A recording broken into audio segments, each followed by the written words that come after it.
Sa isang maliit na baryo sa kabundukan, may isang bahay na laging puno ng ingay, tawa ng mga bata, iyakan, takbuhan. Sa loob ng bahay na iyon, si Aling Rosa ang ilaw ng tahanan. 6 ang kanyang anak, 6 na bibig na kailangang pakainin, 6 na pusong kailangang arugain, 6 na kaluluwang umaasa sa kanya.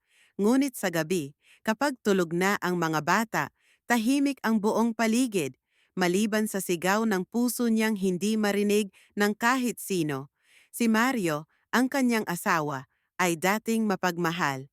Ngunit nang mawalan ito ng trabaho at malulong sa bisyo, ang dating mga pangarap ay nauwi sa bangungot. Laging lasing, laging galit, minsan salitang sugat ang binibitiwan, minsan ay kamay na matigas. Nandito ako para sa mga anak ko.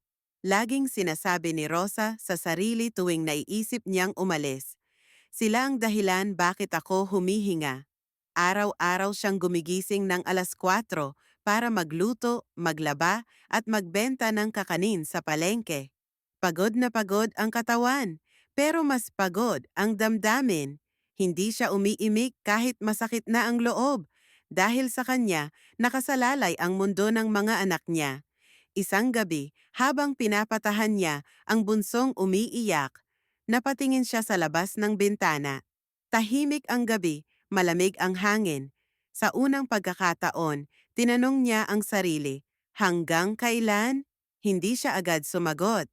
Pero sa loob ng puso niya, isang sagot ang unti-unting namuo, hindi na habang buhay. Hindi habang buhay ay pipiliin niyang maging tahimik ang kanyang sigaw. At kinabukasan, bago pa sumikat ang araw, isang simpleng desisyon ang kanyang ginawa. Hindi na siya aalis para lang magtinda. Bit-bit niya na ang mga anak niya, ang ilang damit, at ang kaunting ipon. Wala siyang tiyak na pupuntahan, pero sa unang hakbang niya palabas ng bahay, alam niyang tinatahak na niya ang daan patungo sa tunay na kalayaan.